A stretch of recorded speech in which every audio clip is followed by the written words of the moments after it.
Welcome back. It's been a couple of weeks, but we are here with the Pichy and Palscast MCU Retrospective. How you going, Matt? I'm doing okay. I think we watched two very different movies. Oh, we certainly did. One was a movie. One was very, very dull and bland, and unfortunately that was the second one we watched, which put us a downer on things a little bit, but I'm just so happy that we watched...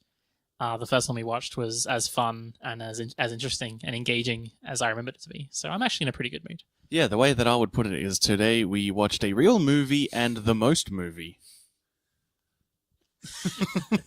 Like, that might be confusing to at first without any context, but I get what you're talking about with that, yeah. All in good time. So this week, we are at the beginning of Marvel Cinematic Universe Phase 2. The build to the Avengers has been completed. And the question must be asked. We've gotten a team together. We've combined a bunch of films that weren't directly informing each other, and they've all had this big crossover. Where do we go next? What is the right narrative decision? What is the right business decision? And the answer that was chosen was to go back to square one, essentially. Iron Man has brought all these people together. Now let's have another movie about Iron Man. One where we look at how his life and his outlook has changed in the wake of the Avengers, as well as bringing the scale back down. A certain degree I mentioned in Iron Man 2 of preventing power creep, where you're no longer getting this sensory overload from every single time. There's got to be something bigger and more dramatic. No, you can actually have something which is just got tighter pathos, better storytelling, and a much more narrower focus. The climax of this film is half of a shipyard gets shot up.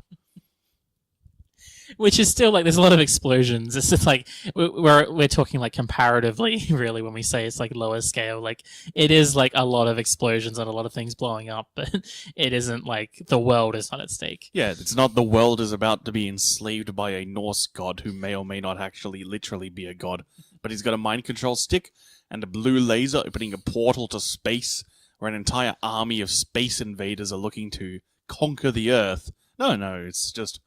there's some bad people doing a bad thing. They're in a shipyard. They're gonna kill the president of America.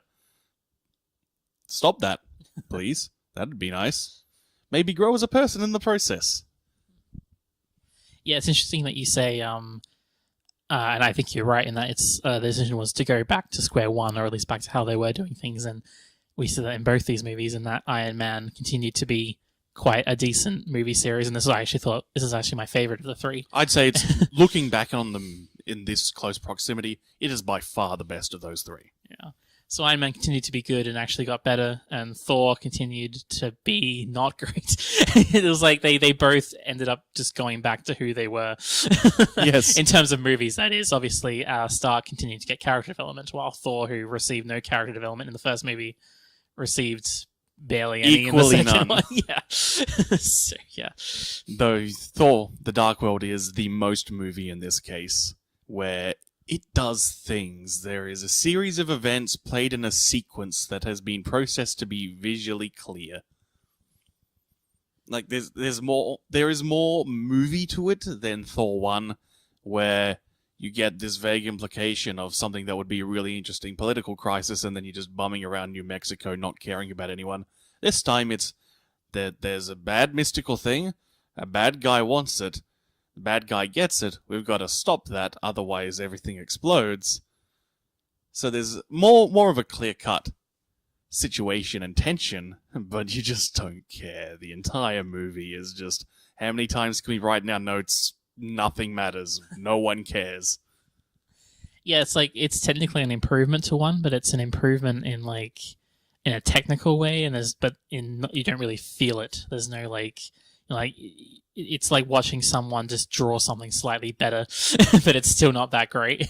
Yeah, it was a validating process watching this, not only for reconciling my previous memories of this film, but also when I was listening to the audio commentaries this week, and the audio commentary for Iron Man 3 was George Pierce, Greg Pierce? I think it's Greg Pierce, whatever his name is. Drew? Is it Drew? Drew Pierce. I keep confusing him with Guy Pearce, who is in that movie. No, it's The writer was Drew Pearce, working with Shane Black, the director of incredibly forgettable 2018 film The Predator. But the way that they talked about their film was very much from the writing perspective throughout the audio commentary, where they were looking at, like, we're going to discuss the narrative and the themes. There's points where Shane Black was giving anecdotes of when he met the director of Die Hard and was having conversations with him, and the director was talking about, you can draw a lot of comparisons in between Die Hard and the final segments of the Odyssey, when Odysseus returns home. And Shane Black's all, what? And he said, no, we go to a proto-mythological style of framework where we're just looking at the core base elements, the narrative in its simplest terms, and they're both very similar stories. And so that's the approach that he tends to take with movies of what is the core ideas and emotions you want to feel, and then we move them into the context that the movie's going to be about. And that's absolutely something Iron Man 3 does, whereas my feelings with Thor the Dark World was that it was a very clear-cut, producer-driven, focus-tested movie. And then the audio commentary, the crew was Alan Taylor, the director, his cinematographer, Tom Hiddleston, who plays Loki, and Kevin Feige appearing for the first time in the audio commentary. He is the president of Marvel Studios and the executive producer on every single one of these movies. And he absolutely dictated the flow of that audio commentary, so it became all about the brand. He didn't say, this is about the brand in those words. He tended to use phrases like continuity more frequently, and love of the comic books. But it was all about just, I'm here to make sure that this flows with all the other ones. It's got the bits that are connected to the other things. And all of his creative input was about, focus testing said that we should do this. People complained that this wasn't in the test screening, so we added it in post. It's like when you're at work and the manager has to take over something and they're competent enough to make sure that everything works, but they don't really care that much about it. They're just sort of oh shit, there's no one else here that's competent enough to do this thing. I'm going to come in, I'm just going to tell you everything that needs to happen in it, and then I'm going to go walk away. Yeah. A quick fix job. And this is kind of how Alan Taylor is very much a TV director. He's directed a lot of episodes of Game of Thrones and the like, as recent accomplishments by him. And the way that TV directors tend to work is, rather than being this grand auteur, they are much like our good friend Yoshiyuki Tomino, someone who's there to make the trains run on time. You go in there, you make sure everyone's in position, everyone knows what they're doing. You'll have a lot of situations in TV shoots where, say, the costuming person will come up to you and say, hey, this character wears, these 3 outfits. That's the outfits they only ever wear in this show. Which one is appropriate for the scenes that we're shooting? And the director will make the call on that sort of decision. A lot of the times, they'll just let the actors dictate the flow of the scenes, going you know your character's the best, you just do it and I'm here to facilitate you doing your thing. Which is fine, especially in that sort of framework. But when you're making a film which is just this singular text, and while it is absolutely connected to these other films broadly, you need to actually care for the entire duration of the runtime of the film that you're watching. And TV directors, which are definitely something that Marvel was using up to this point. And in fact, some of the other options for directors included Brian Kirk, who also has worked on a lot of the shows that Alan Taylor has, Boardwalk Empire, The Wire, Game of Thrones, etc., much like Alan Taylor. So that would have probably given a similar sort of result. The third option that this film actually had as for director, that's Thor the Dark World, was Patty Jenkins, who is also a TV director, but she would go on to make a little film called Wonder Woman that was good. Though also, that film is absolutely 3 episodes of a half-hour TV show, followed by a 2-parter of a half-hour TV show. I think I might also say that, with television, even if, the director of that particular episode might be kind of just dropping in, or they, as you say, just trying to there just to facilitate this particular episode, and the actors just making these scenes for a particular episode, usually that's in the context of you would have a showrunner, and the show already has an established atmosphere and core core themes, and so it's kind of okay to have that kind of drop in director come in. It's I'm just going to make sure things run well. But with a movie, you need someone with a vision, and and I guess it shows the fact that they couldn't get that with Thor 2 is kind of like a reflection of almost Thor 1 in that there was you get the feeling they didn't really know what to do. Yeah, with like this character. like the closest we have to guiding that vision is the producer, Kevin Feige. And so he's just trying to say, okay, how can we take the components of the comic book and put them in movie form? Much like how, say, Iron Man 1 was very much, we've got these comic book characters, but we're going to insert them into this post-Iraq war type film.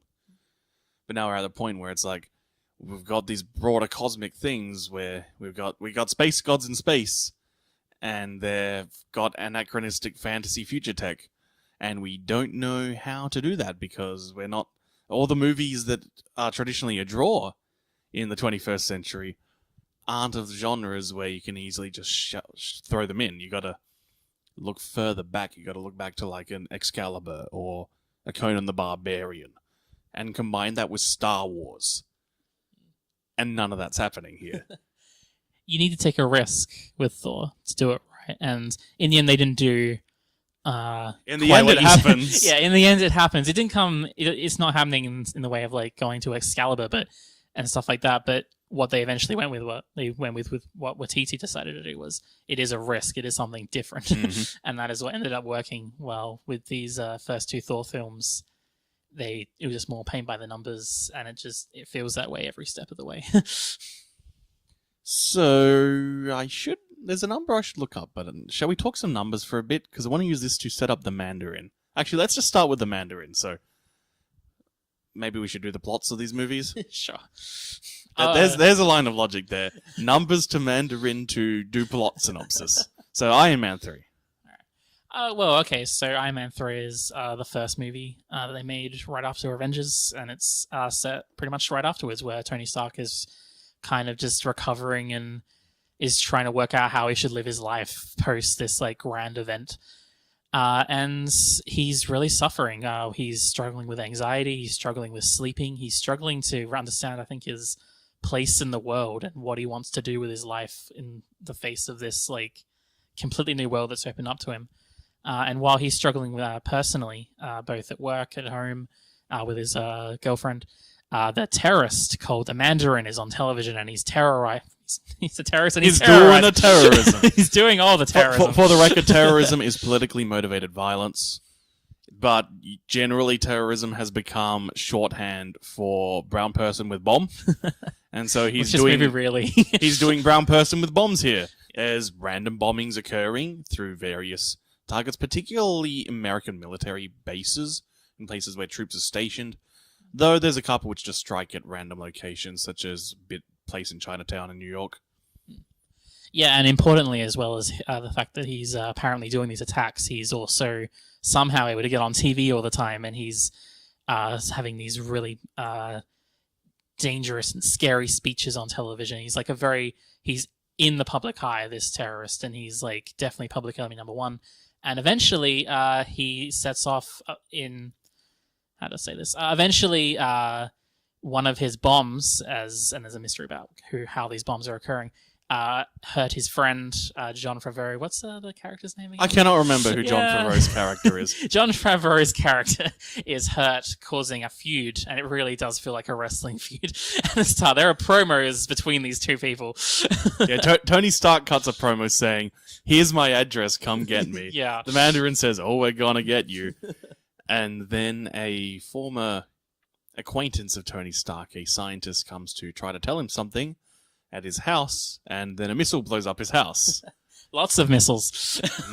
Giant helicopter attack, which wouldn't normally be a problem, I think, for Tony, but he's in like a situation right now where he's trying to protect two people in the house. He's in a bad situation personally, and his suit isn't really ready because he's been tinkering with it so much. And so eventually he's in a lot of trouble because his house is blown up, he's alone. His suit is able to rescue him from the situation, but then it runs out of power, and he's in the middle of... Where is he? In the middle of nowhere? The south, so he's somewhere near Chattanooga. So he's on his own, and eventually...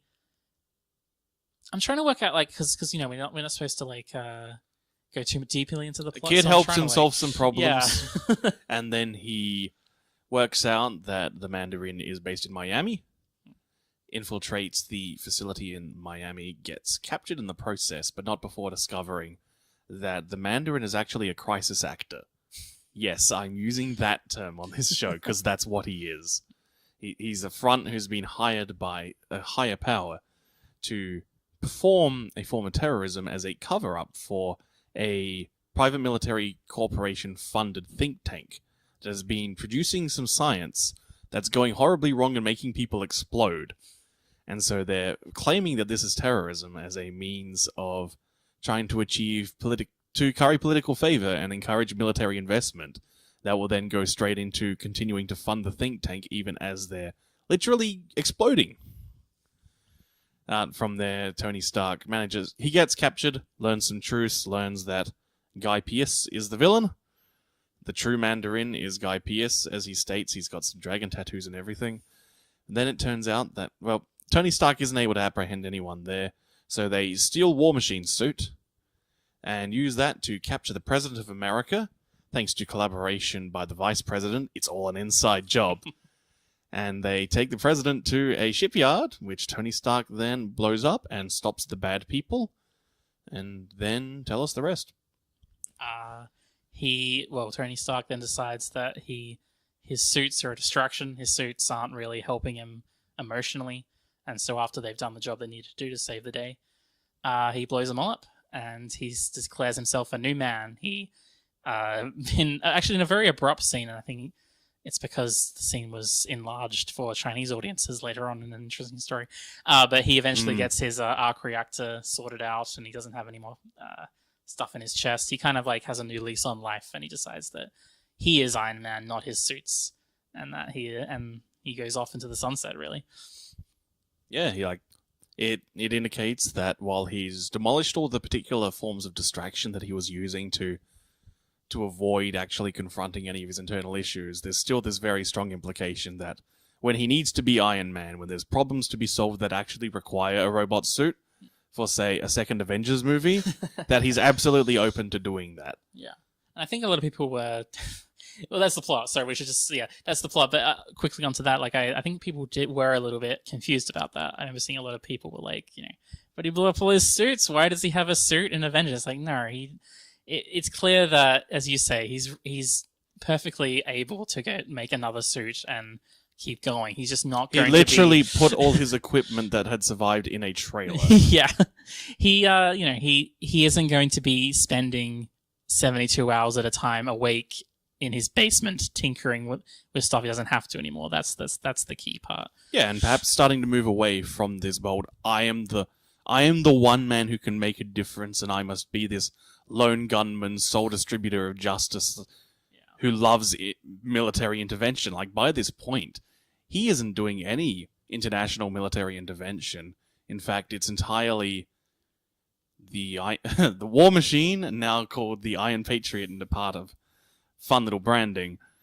And it's particularly funny because this film straight up has the line that it's not about politics, only revenge.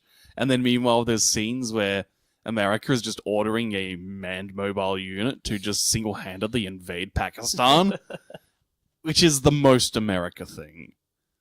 Yeah, I mean, I wouldn't pretend to say that. Like, we talked a lot about, and especially in Iron Man 2, I believe, the idea of, I think a little bit in 1 as well, but just like the politics of the Iron Man movies aren't maybe perfect in terms of like American interventionism and stuff like that. And I mean, they're pretty effective at demonstrating the general meta that is in the American mindset, both in terms of media and general military discourse. Yeah, and it's still kind of obviously there in this one, but I do like the fact that it does at least show that our preconceptions about what terrorism is and who commits acts of terror is in fact used by the villains in this one. Mm-hmm. And I feel like that's actually like in the slow process of, in general in fiction, going away from just straight up showing brown people, like showing people in the Middle East as terrorists. Like that was actually kind of the movement away. It was like, at first that was just straight up how things were shown.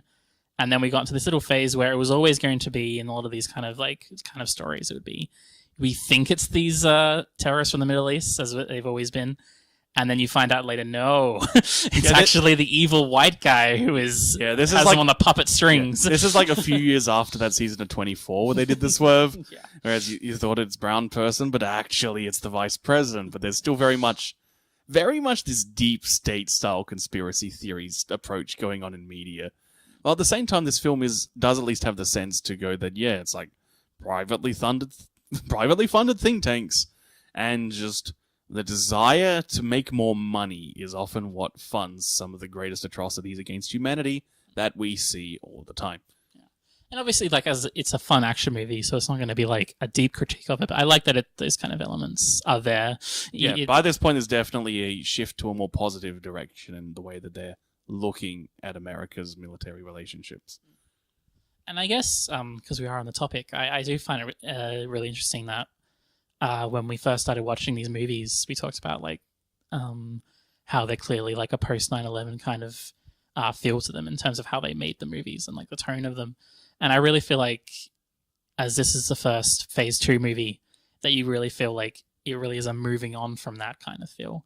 Like how we legitimately have like a very 9/11 style figure in this Mandarin character, this actor, and we see how that's like torn down and is shown to be complete fraud, and it's almost like the feeling of the movie, like just moving on from that and seeing what the real problems. We're starting to see that the media discussions moving on from also just that desire for revenge, for those "here come the troops" moments.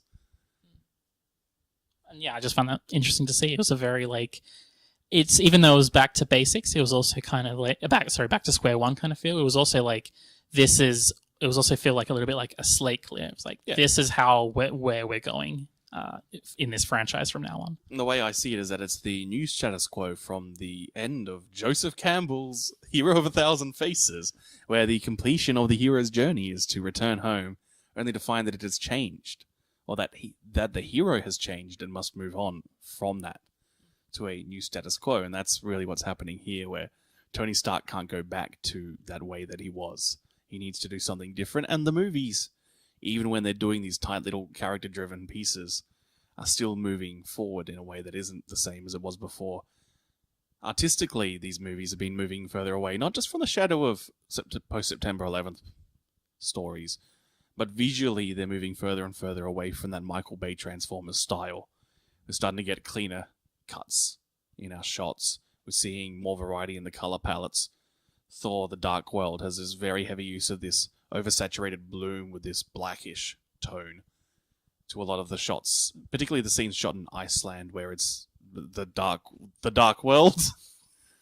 But like, that's a very different look to the blue and orange and that naturalistic sunrise, sunset, low angle swinging shots that no one can achieve the way Michael Bay can. We've firmly moved away to starting to get to a newer aesthetic, which is really going to realize itself next week with Guardians of the Galaxy. Yeah. And what was I going to say? This could be a bit of a segue, but it's just like what you were saying before with like how the idea of the hero coming home and realizing that things have changed and that they have changed.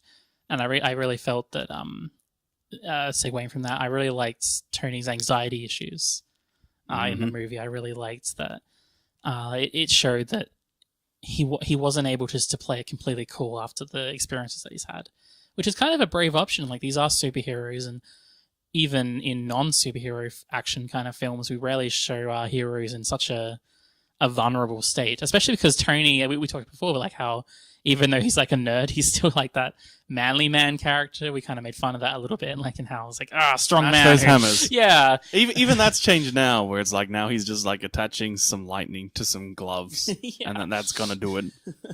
He's matured as a person, and that isn't just a healthy thing for him, where he's like better and like a better person. It also means that he's taken some hits and he's suffering in some ways. And I really like the idea of a hero, especially such a prominent hero that a lot of people are going to see. Are they going to see like a hero that actually is suffering from anxiety and from that kind of mental state that he is in? Though, of course, it does do a very Hollywood thing where it's like he's having these anxiety attacks and they're somewhat overacted because you want to rely on shorthand and to really get the image across. Whereas anxiety tends to more often manifest is you just drift away, trying to hope that no one will notice you as you're curling into a ball and wanting to die for several weeks. Of course, though, when you're Tony Stark, that can be quite difficult because everyone recognizes him. But even so, there is still this moment where the kid says, "You're a mechanic, go fix things and make something," and then he has his epiphany and he wasn't anxious anymore. Which is, in this singular text, like, it's kind of fine to get the plot moving on, though kind of frustrating because that's not quite how anxiety works. Of course, as we get to his next appearances in Avengers 2 and Civil War, we're going to see some more nuanced manifestations of this anxiety with big-time consequences. Well, I kind of... This could be like where I'm like giving too much credit to the movie or like not being more forgiving than I should be. But I would say that like I kind of like the idea, especially with how he is in later movies and later appearances. The fact that like the kid is like, yeah, you're a mechanic, and that's kind of like his big epiphany moment. I think especially because the way Tony Stark, the character, is kind of portrayed and the way he kind of works, to me, I kind of like just took it as that's kind of like how he would at least pretend to be dealing with it. Yeah. It's like, I'll show you. I'm fine. But actually, no. Look, like, he's putting like a stopper on the volcano top. Like, just it's like, yeah, all good.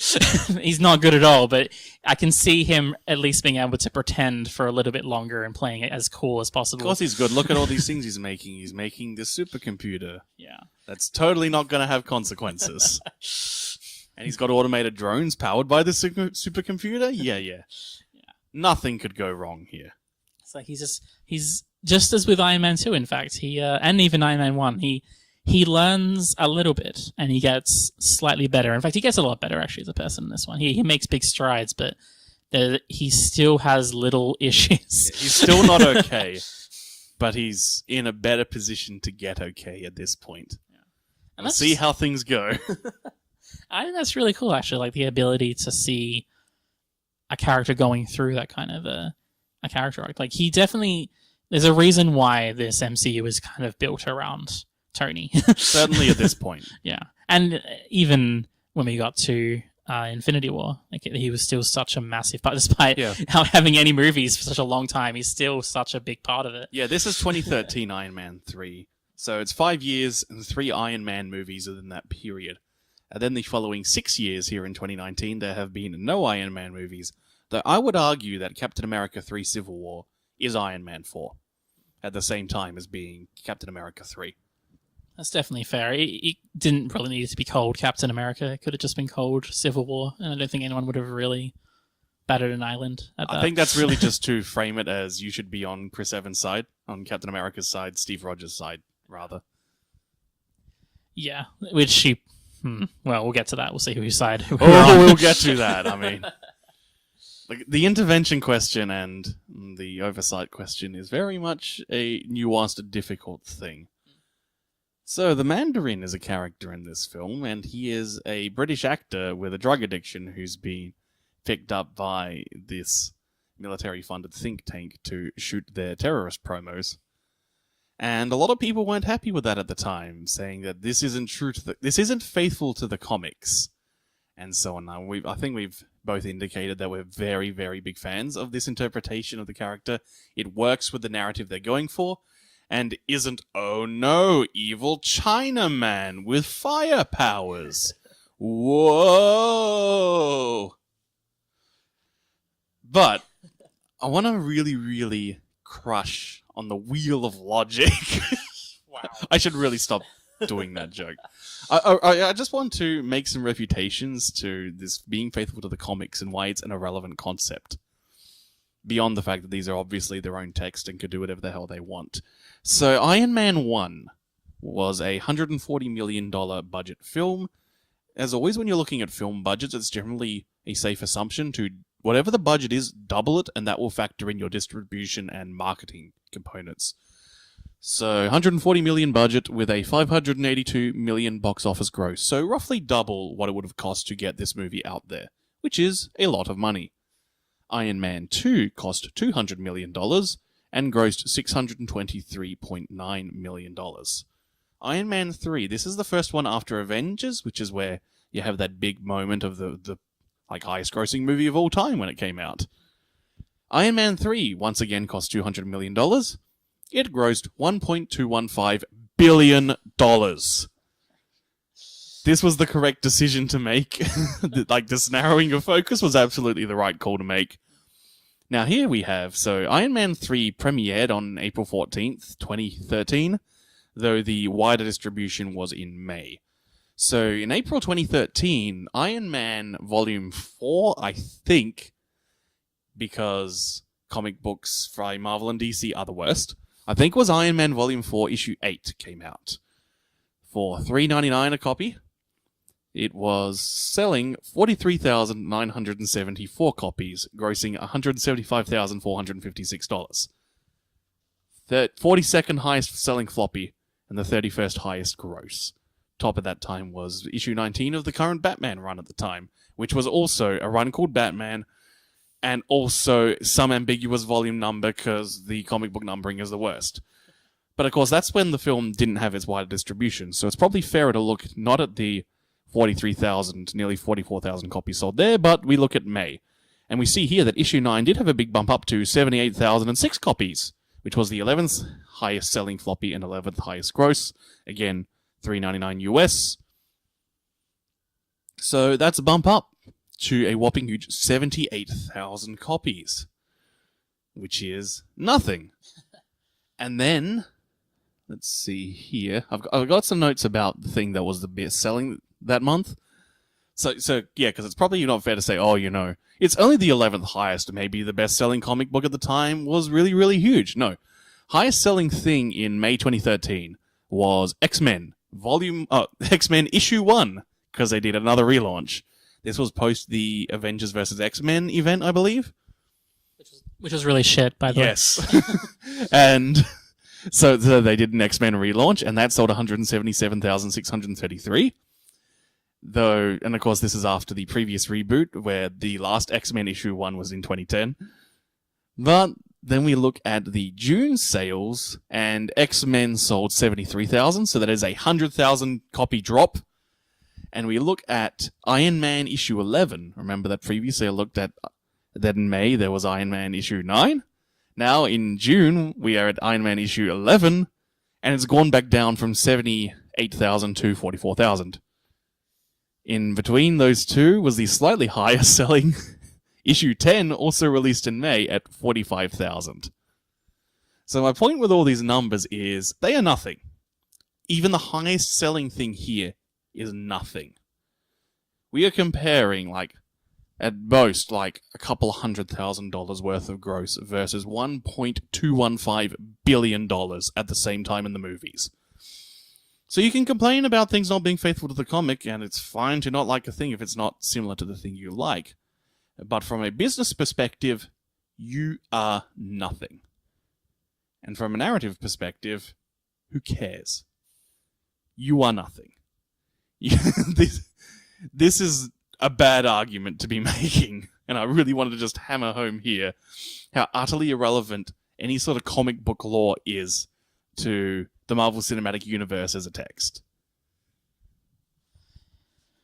Yeah, I think I've struggled to try and work out exactly why, how comic book influences on, like, either these movies or in, like, television shows or just any adaptation in terms of book, TV, in terms of TV, movie, or video game, like, and how effective it actually is to stay, you know, true the canon. Like, will that actually help you out? You know, and I feel like brand momentum is far more important. Yeah. And I feel like as well, like, I've seen the opposite, where I've seen in adaptations trying to stay with the comic book lore, trying to add in characters that really shouldn't have been there. And I've always been kind of frustrated by it because it always feels like it's kind of like fan service to people, to such a small section of your audience. Yeah, and we have here the numbers to prove that it's nothing. Yeah. America has 230 million people, and on the best day, less than 200,000 of those people will buy the comic for a single month and won't stick around. Yeah. So yeah, it definitely isn't something that really seems to matter too much. So yeah, comic book fans, fuck you. Go fuck yourselves. Go die in a river. But yeah, then it's like, well, why would you even bother having comic books as your source? And it's because, and this is something that pops up periodically in the audio commentaries, or sometimes they say, hey, we're being faithful to some previous comic.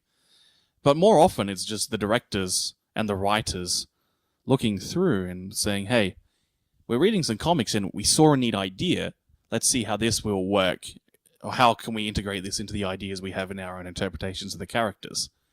Like, that's where the Extremist plot popped up, was that was a thing that had been done in a comic book run. It's, hey, let's look at how we can work this in and tell this story about, this PMC abuse. It's almost like the comic books and the entire comic book lore is kind of like a wiki that, or a glossary almost, that the MCU like writers and producers can like look through for ideas, and it's like, yeah, it's like just a pre-existing pile of brainstorm archives. Yeah. You can just like pick and choose which ones you like and like what would kind of fit and work. I do think that in some ways, what you can do, I suppose, is in terms of marketing, you can like, even if it's such a small subsection, you try and get them hyped up.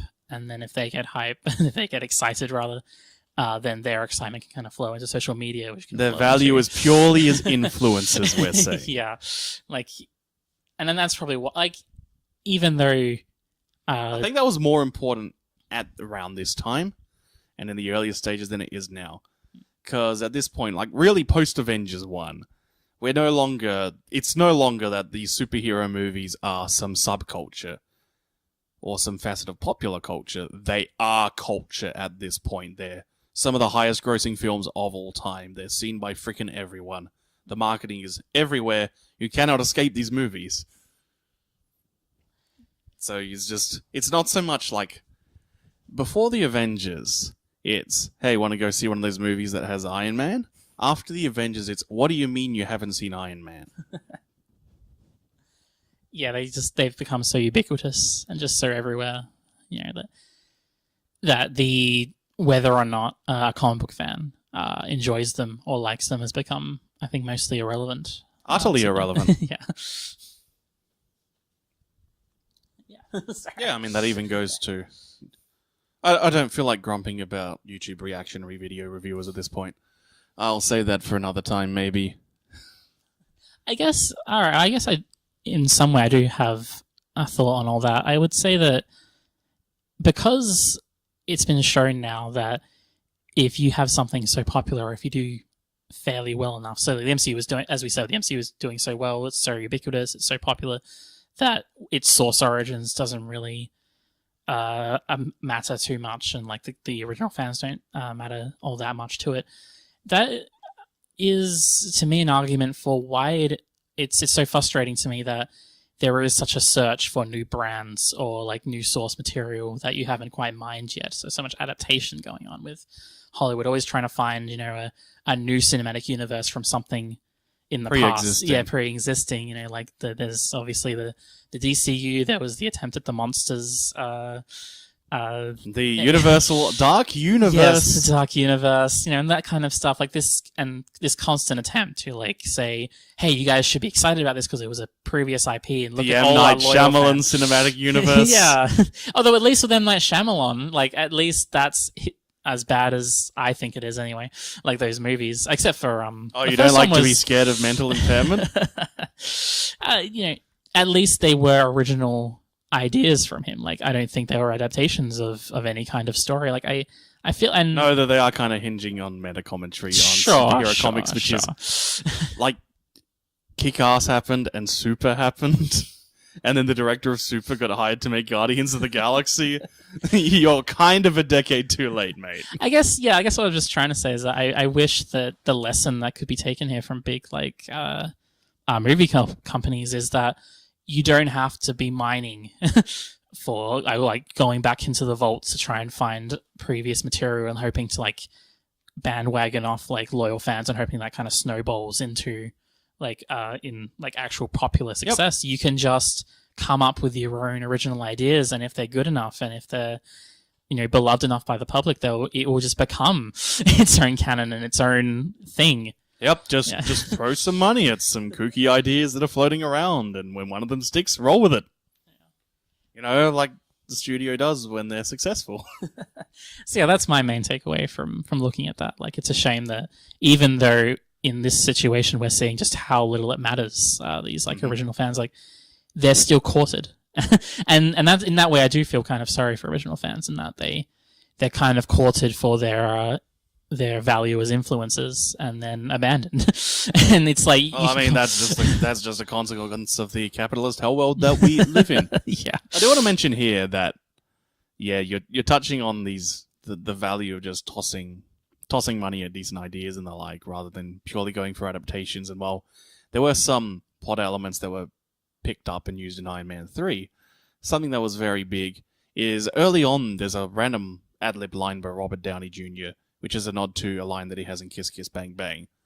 And this got picked up in the audio commentary as, we let this slide, but neither of us are very big fans of intertextuality. Just as a big contrast to Jon Favreau, who throughout the Iron Man 2 commentary would not stop talking about all the homages that he was doing to movies better than his. It's like, here's the thing from Taxi Driver, here's the thing from Pi, here's the thing from RoboCop 2, etc. And then these two were going, no, let's just tell a story that we think is good. And the end result was that they told us a better story than Iron Man 1 or 2. Yeah. It's almost as if relying upon your own original ideas is generally a better thing to do. Anything else you'd like to say about Iron Man 3? It's a good movie. You should watch it and enjoy it if you haven't seen it. It's pretty neat. Yeah, I guess I would just say that it's not that important compared to what we've been saying before. Well, actually, no, it is, because it's an action movie, and I would say that... Oh, yeah, we haven't talked about the action at all. Yeah. Every action scene is just so fun and creative and interesting to watch at all times. Like, it really is, like, especially compared to the next movie we're going to talk about, where at times the action just feels a bit like a procession that you need to get through the end of the movie.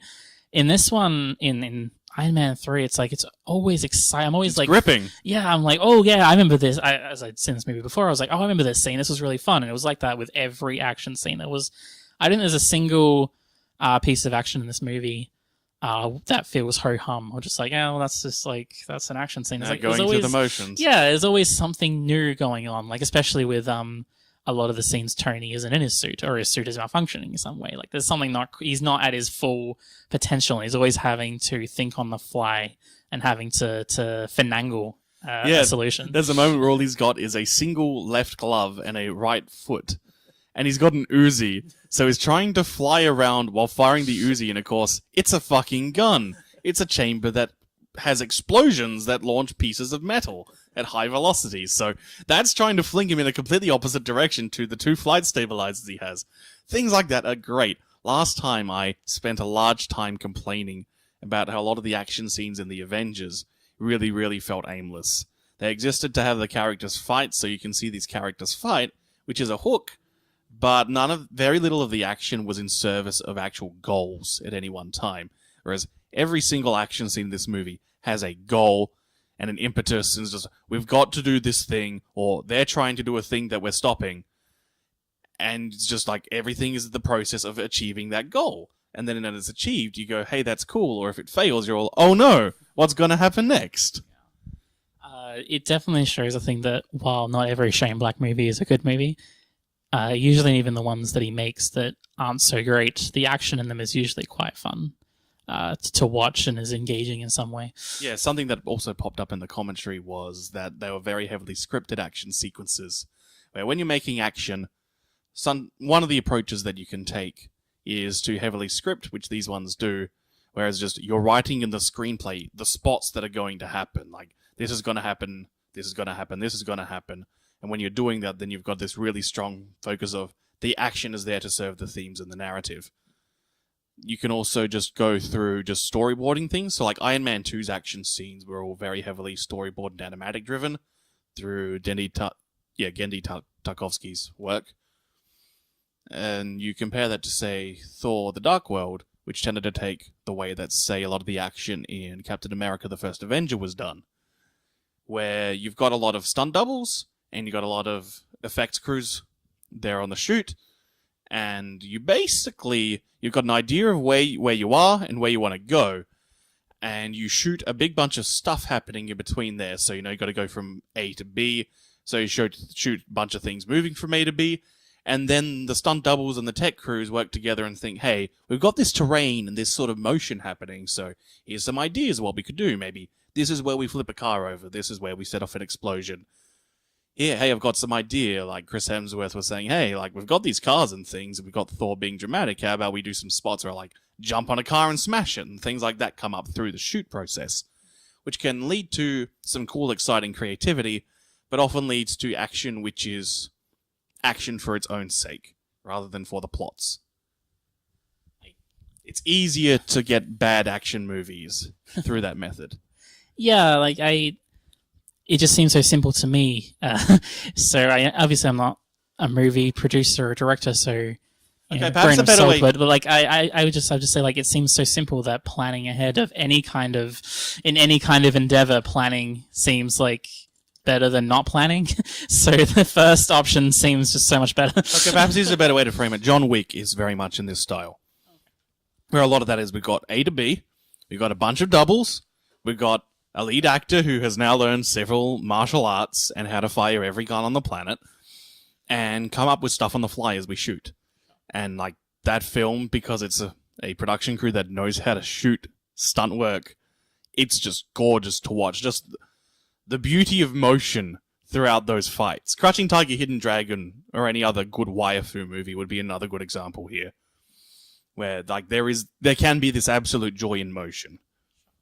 But with John Wick, I mean, I still think the original point of, like, action serving the story still stands. Like, John Wick is fun to watch and is engaging, but it's not, like, the greatest narrative ever devised. Yeah, well, it helps if you got a very, very, very simple plot. Yeah. So fair enough. Like, yeah, I'm glad the two have found out about these two different styles, and, like, the way they can and the way they work is quite interesting, actually, yeah. So, Thor the Dark World. Since we talked a little bit vaguely about the Mandarin, but more the circumstances as to why complaining about the Mandarin doesn't matter, how do you feel about Christopher Eccleston in Thor the Dark World? I mostly sad. Well, sad's maybe a bit too much, but just, like, disappointed, because I know that Eccleston is a really, really good actor, and I know that in the right situation he could probably portray an evil dark elf in at least a fun way. He could at least I think he could have done a really good job if he was given some time or, like, some direction or anything. Words in English would help. Yeah, probably. So I have a lot of respect for Eccleston as a worker in the acting industry, because he is someone who's really, really scared about being typecast, so he tends to flit around between roles without getting attached to something too long. There were a bunch of problems with the filming of that first series of the Doctor Who revival, but even without those, he didn't want to go past that first series because he didn't want to be known as that actor who played one of the Doctors. But at the same time, he tends to understand when he's on a project of whether it's one where you're there to really, really hone your craft and improve and do the best thing you can be, or if it's a movie you're doing because your profession is actor and you are here to perform a job and receive compensation for your labor. So when you get a film like Thor the Dark World, where his script is atrocious, he's not a person, and I don't mean that because he's an alien called a Dark Elf from the Dark Matter dimension. It's because he has no drive, no interesting things going on, no personality. He says some ominous words with a downwards pitch-shifted voice. But he had to get up at 3 a.m. every single day of this shoot, which was quite a long shoot, to get all his makeup on, and then he would walk in and he would do what he was told. He would give feedback when appropriate.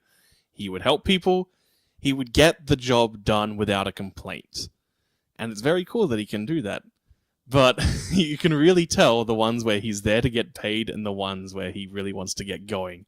My real favorite go-to example for this is He plays an evil businessman in G.I. Joe, the movie. We've talked about that before, the one with the samurai thing, where he thought it was a bad take. And he plays a very similar character in Gone in 60 Seconds with Nicolas Cage. And in G.I. Joe, he's just there. You're like, oh, hey, Christopher Eccleston's in this movie. Hi, nice to see you. While some of the other villains in that film just chew the scenery, and he's just there. But he plays a similar character in Gone in 60 Seconds, and you are convinced very quickly that that man would kill you without batting an eyelid. And he's very gripping and scary, and it's great. So yeah, give him good material, and he will give you good material in turn. Fortunately, he was not given good material here, and his character is just such a non-entity who has, in wrestling violence, has no heat really with any of the heroes around him. He doesn't really talk to Thor too much. There's not like really much enmity between him. There's no ideas at play here. Yeah. This is a movie where, oh no, bad aliens attack, they want to turn the world into dark dimension. Stop that, because we'd die if they did that. I found myself wondering about, like, how dark elves work, like, in terms of, like, what their society is, who they were supposed to be. Is it there's like a shorthand for Klingon warrior tribe? Yeah, they like, especially because like, there's a bit right at the start of the film when they're doing like the exposition kind of stuff with the opening narration or opening narration, okay. Yeah, and then it's like Odin's talking and he's like, oh yeah, and then Malekith, that's the name of his character, by the way, Eccleston's character, then sacrificed his people to say, and I was like, he seems to only be sacrificing his ships. Like, where are the rest of his people? Like, apparently the only Dark Elves are soldier Dark Elves. We don't see any real cities or people. Like, and I just found myself wondering, like, who are these people? And I find myself wondering that a lot, actually, with a lot of Thor. Not Thor as in, like, the character, but Thor as in the movies, like, the universe that it's set in. Like, just how do these people function? Like, how do these societies work? It's... Actually, because... There's no worlds being built here. Yeah. It's just worlds as backdrops. We often... There's like this like running theme now, I think, in a lot of like criticism or reviews of like of movies and like fictions and stuff like that. Like that we're focusing a little too much on lore instead of like maybe deeper themes. But I feel like here, this is actually a case where a little bit more lore might be... Well, there's neither lore nor theme. Yeah, that's fair enough. It's just like you don't know anything about these people or how their lives work. Yeah, you use the lore to build the themes. Like, say, let's pull an example out of my hat. The Left Hand of Darkness by Ursula K. Le Guin is a science fiction novel set in the ecumenical year 13,000 or something. It's a time when there's a multi-planet alliance, although there's huge distances between all these planets with humanoid species on them. And it's about an ambassador from this alliance trying to convince a recently discovered planet, which seems suitable to join the alliance if they'd be willing to. And it spends a lot of time discussing the biology of the people of this planet, who are humanoid but are very, very gender fluid, and have a shifting sex based on a menstrual cycle. And it's using that to discuss things about gender roles in our society and our understanding of gender fluidity at a time when that was really starting to be understood. And so it's using that lore in order to discuss theme. So that's fine. It's useful to have world building in those sorts of circumstances, but you don't just have lore so you can fill out a wiki with. And the Hulk can lift 45 billion tons... And that makes him very, very stronger, but he couldn't pick up the Thor hammer because the Thor hammer has magic that means only the Thor can pick it up. Yeah.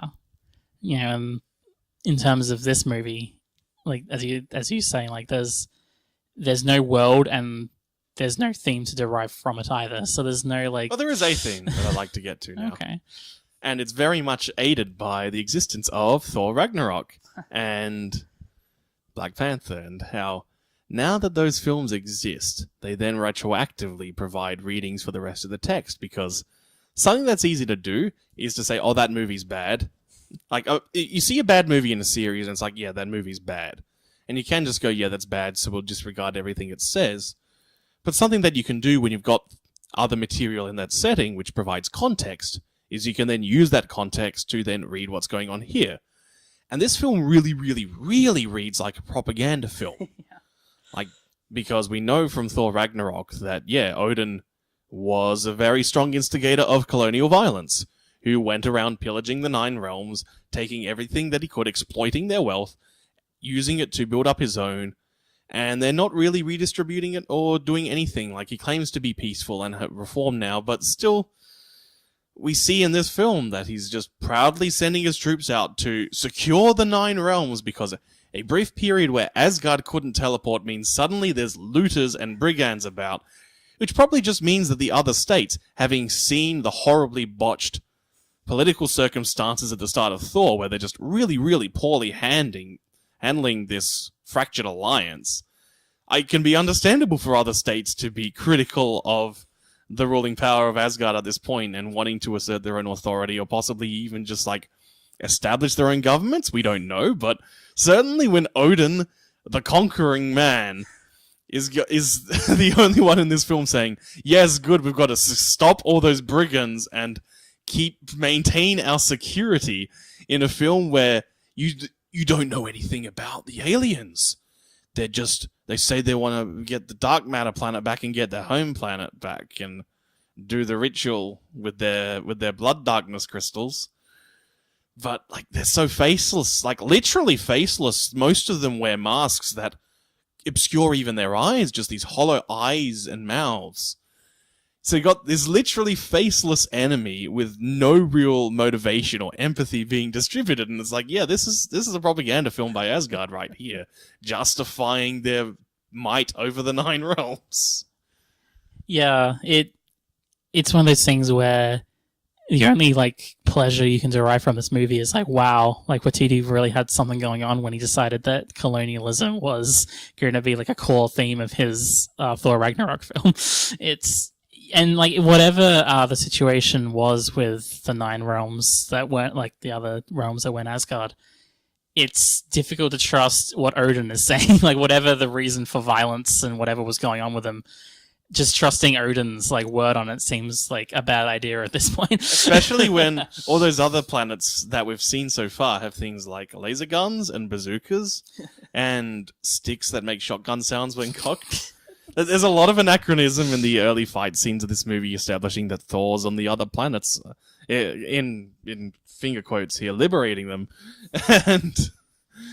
And so there's, like, this very clearly other technology going on here, other people being quite advanced, and it's just that Asgard has the incredible might that can reach anywhere of a teleporter that's really maintaining their power over anything here. It really feels like there is, like, a facade going on here where, you know, you have this, like, this marble city of Asgard, and I noticed especially, like, there's a moment, we haven't talked about the plot yet, I don't want to because I don't care about I think we've covered it now. There were bad aliens and Thor stopped them, and there's a bunch of scenes on Earth which all suck. Yeah, that's it. Like, it's there's, like, a scene when the Dark Elves are beginning their attack of the city. It's like their initial attack on Asgard, and it's like the ships of the Dark Elves are technically spaceships, but they have, like, this fantasy feel to them, and they're even so good. Yes. Well, there will be some positives we'll talk about. Most of them will be, like, visual designs and sound effects, I think, mostly. And, like, the city, like, despite looking like Minas Tirith or, like, the Dark Enos Londo or something like that. Anor Londo was, like, that kind of like fantasy city. Then it's suddenly just, like, turrets, like actual laser turrets start, like, flicking up from the ground and shooting these, like, aircrafts, or, like, they're technically spaceships. Lord Odin, these Dark Elves crafts are too small to evade, so they are evading our turbo lasers. Yeah, exactly. It's like it's this weird thing where, like, it's probably just, like, it's probably what it is. It's just a bad movie, like a bad movie thing where it's, like, not quite understanding what kind of movie or what kind of setting it wants to be. But in, like, the greater context with Thor Ragnarok, it kind of just feels like it wants to pretend to be this, like, godlike fantasy city. But actually, no. It has turrets and spaceships and weapons just like anyone else. And it just happens to have better ones. Yeah, it's just the aesthetic that this monarchy has established in order to create this sense of false grandeur and divine right to rule, even. Yeah. As they're still not quite sure on whether they're gods or not. Odin is all over the place on his stance on godliness throughout this film, where he tells Loki that Loki has no right to be ruling anywhere, because, especially not Earth, because humans are just like us. And then the very next scene tells Thor, you cannot be dating a human woman because they're shit. Yeah, he's just, whatever he needs to say to make him seem good in the moment. Like, I feel like he's the kind of guy. Yeah, he's a reactionary. Yeah, I feel like he's the kind of guy who will, if in a time of like peace and safety, will say a lot of high-minded things. But as soon as any kind of like any bit of his power is threatened, he will immediately then go back into siege mode. Oh, he gets out. We see it. He gets out his spear and shoots lasers with it. He's the only guy who gets lasers for some reason. Yeah, and like the only facets of Asgard society we've seen up to this point, the only daily life we've seen, is people eating for like one scene in Thor 1, or fighting. Like either fighting off the invaders that have appeared both times, or just the only things that you see is soldiers doing their practice sparring and their drills. That's all we know of Asgard. They fight. I would really love... I mean, obviously there's going to be more of these things, which could be good or bad, depending on how they go. If there is a Thor 4 coming, I would love to see whatever the plot of that movie ends up being. I would love to see, like, Thor having to deal with the fact that all the other realms, whatever the realms actually are in context of the universe of, like, other alien space planets, like, how other planets and other aliens, I guess, see Asgard and how they like view its destruction. Him having to see like, wait a minute, there's actually like almost celebration at the fact that this horrifying... The Empire is fallen. Yeah, the Empire monarchy is dead. Like he's like really sad about it, but everywhere he goes, there's like celebrations and like there's like fireworks and statues being thrown down. It's like, yeah! And he's like, oh. I mean, I kind of got that things were bad in Ragnarok, but now I'm actually seeing from like the perspective of others that maybe trying to uphold a legacy here actually isn't going to work, because it was a complete lie the whole time. Also, Thanos killed all my people in that space. half the people. He says it in Infinity War. He literally says he killed half my people. Which is why I'm pretty sure if there's a Thor 4, I'd probably be searching for... If there is going to be a Thor 4, that would probably be the plot. But I would love for stuff like that to be in whatever new adventure Thor goes on. Him like trying to... that kind of a thing, realizing that Asgard was just no good at all. Human scenes. Earth scenes. No. They're shit. They are exactly the same problems as the Thor 1 human scenes, where no one has any chemistry with anyone. Natalie Portman and Chris Hemsworth have zero chemistry together as a couple.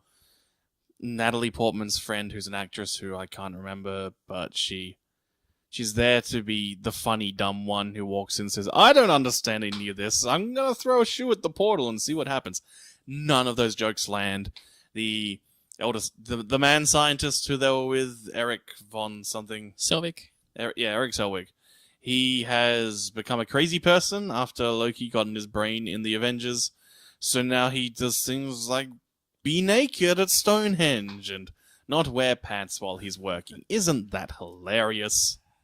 Selvig, in like a very brief aside, is a character that should not have been... either should have been forgotten about, which probably is the best one. But if you had All to of them should have been forgotten. But if you had to keep him in, he needs to be in a movie that isn't Thor. He needs to be like in an Ant-Man movie where he's like gone insane and he's like trying to use his like create crazy technology because he's lost his mind. And yeah, he just pops up. He's like, Ant-Man, I've got a gravity stick for you. Yeah, exactly, like that kind of thing. Like that's where if he had to go somewhere instead of just being forgotten about, he can pop up as like doing some lectures in the Spider-Man movie. Yeah. So here's my latest discoveries on gravity, and little Spider-Man's like, oh, this is really interesting. But then, oh no, bad guy set off the gravity thing. And now Spider-Man's got to say some funny lines as he solves the problem. And then Eric's all, thanks for helping me, Spider-Man. You remind me of that Thor guy I once met, but he's never spoken to me again. I don't know why. Yeah, he's like the only one who's even remotely salvageable when you can come up with some scenarios where he could be a character around, but the other two are Natalie Portman's character and the intern who gets another intern. I just have no idea where they can go or there's just nothing we to know do where with they them. go. They go away, and it's great. All gone. All gone. And all that's left is using the loss of Thor's hammer as a metaphor for his broken romantic relationships. I feel like with the scenes on Earth is that the problem with them is that if you're going to have those kind of scenes, the main protagonist needs to be from Earth. Like, you have these scenes where it's like trying to do like this is how like they're set up and like the music that's playing through them and like how the scenes kind of work. You feel like there's like a sense of discovery and like, oh, what's happening? Like, they're trying to work things out. They're scientists, right? That's what they're trying to do. But we already know all the answers. We already know about Asgard, and they too as well, actually. Like, I feel like the only way those kind of scenes work is in a movie where the protagonist actually is from Earth, and they have an inkling of like another world out there, and then through their experiments or through their adventures, they find a way to that world, and then they have an adventure there. Mm-hmm. And that's the only way those kind of scenes will work. But that's obviously not what this movie is, because Thor is an Asgardian. Yeah. And they try to do the reverse, where now Natalie Portman is sent to be the fish out of water in Asgard. But again, they don't explore this at all. She's just in Asgard. She's got the dark blood crystals in her. And that's it. Now she's a MacGuffin that you got to protect from the bad people. And then we're going to attack the bad people on their dark planet, which is Iceland. And those scenes were shot in Iceland, and they're very cool. But again, this could be used to really then get that exploration of daily life in Asgard, or even, say, present this contrast of what the monarchy of Asgard lives versus what the populace of Asgard live. But none of that is explored. And so you don't know what Natalie Portman's view on anything is. She has no opinions and no perspective. None of these characters do. They're just entities that exist for the film to progress until it is finished. I guess that's what we meant when we were at the start of this podcast, or at least near the start of this podcast. We talked a little bit about like the fact there's no one with a vision in these movies, and I'd hoped that... Yeah, because that's Jarvis when he gets the Mind Stone. Better joke than anything, and except for one joke. We haven't talked about the one joke. We haven't talked about the one good joke.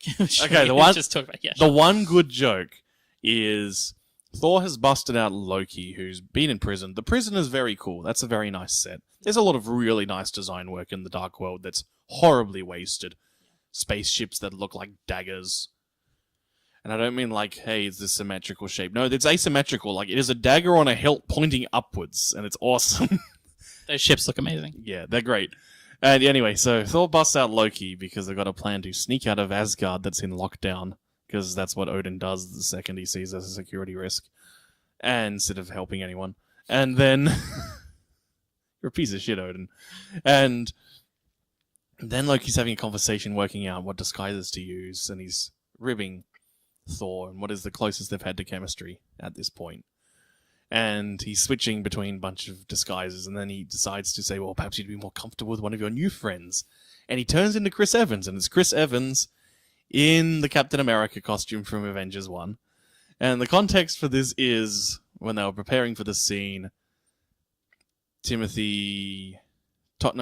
why have I forgotten his name? It's getting late. Tom Hiddleston? Tom Hiddleston was dressed up, was just putting on the other characters' costumes from the Avengers, and then he pretended to be Chris Evans playing Captain America for a bit. Then Chris Evans saw that footage, so then when he came on to shoot the scene, because this was on a different part of the studio while Winter Soldier was in shooting as well, and he pops up in here with the original costume, and he goes in, and you get to see Chris Evans pretending to be Tom Hiddleston, pretending to be Chris Evans.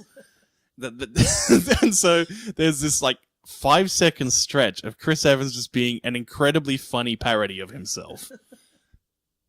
It's like this shining moment where suddenly the movie is a movie for like this tiny little moment, and it's really lovely. And it's personality. Yeah. And it shows where, in this way, the continuity of like this giant cinematic universe actually helped Thor a little bit there, where like its best moment is actually like calling in a nice little cameo that works. And yeah, it's a nice scene, but unfortunately, as you say, it's only 5 seconds long, and then it's back to the back to the humdrum of the movie. Yeah. So that's the Dark World. It's boring and dull, but really, this is the last bad one, as far as I can think of at this point. This is the last one we're going to be really frustrated. So past here, it's going to be how bright do the bright lights shine, and are there any lights that have dimmed in retrospect? Some of these are going to be more frustrating to watch as we go on and see where their narrative beats go and get paid off and build to. Because, I mean, next week's going to be Captain America 2, The Winter Soldier, aka the good one, and Guardians of the Galaxy, which is... We get this little bit of foreshadowing where at the end of the Dark World, one of its 2 stingers that it has is indicating, oh, well, Loki's staff is now being sent off to some guy called the Collector. And you see this scene and it's weird as hell. And you're like, what is this guy? What are these pink people he's with? None of this makes any sense, but of course it's just this little tease of what's to come in the madness of Guardians of the Galaxy, which was we'll get to it next week, but it was an assumed failure. And they were wrong. I'm very excited to see both those films. Like that's going to be a really fun week. So I have here the list. And where are we putting these movies on this list? Okay, one's going pretty high, one is going pretty low. Iron Man 3 is actually really fun and engaging, and it has a really good character arc for Tony. Like, it's not just a fun movie, it's actually got a little bit of stuff inside as well, which is quite nice. But is it better than Dawn of the Dead? Let's slot it in underneath Dawn of the Dead. Alrighty. Now, this is a slightly out-of-date doc I've got, so I'm going to have to patch this up when I get home and check the previous recordings and the last couple of things to get the master list fixed up. Sure. So I think that's... Because I actually think that's around where Iron Man 1 wound up. But it's definitely going to go above Iron Man 1, I reckon. Yeah, it's a much better film made by a much better filmmaker and writer than Iron Man 1. But Iron Man 3 was really, really fun to watch. So I'm scrolling nice and down low. Where does the Dark World go? And for future reference, does it go above or below Thor 1? It goes a little bit above. Yes, I agree. Wow.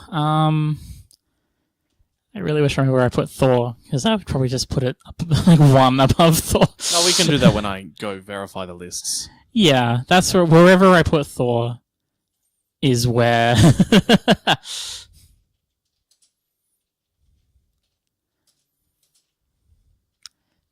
Because I think, at the very least, I think some of the action was better in Thor 2, sort of.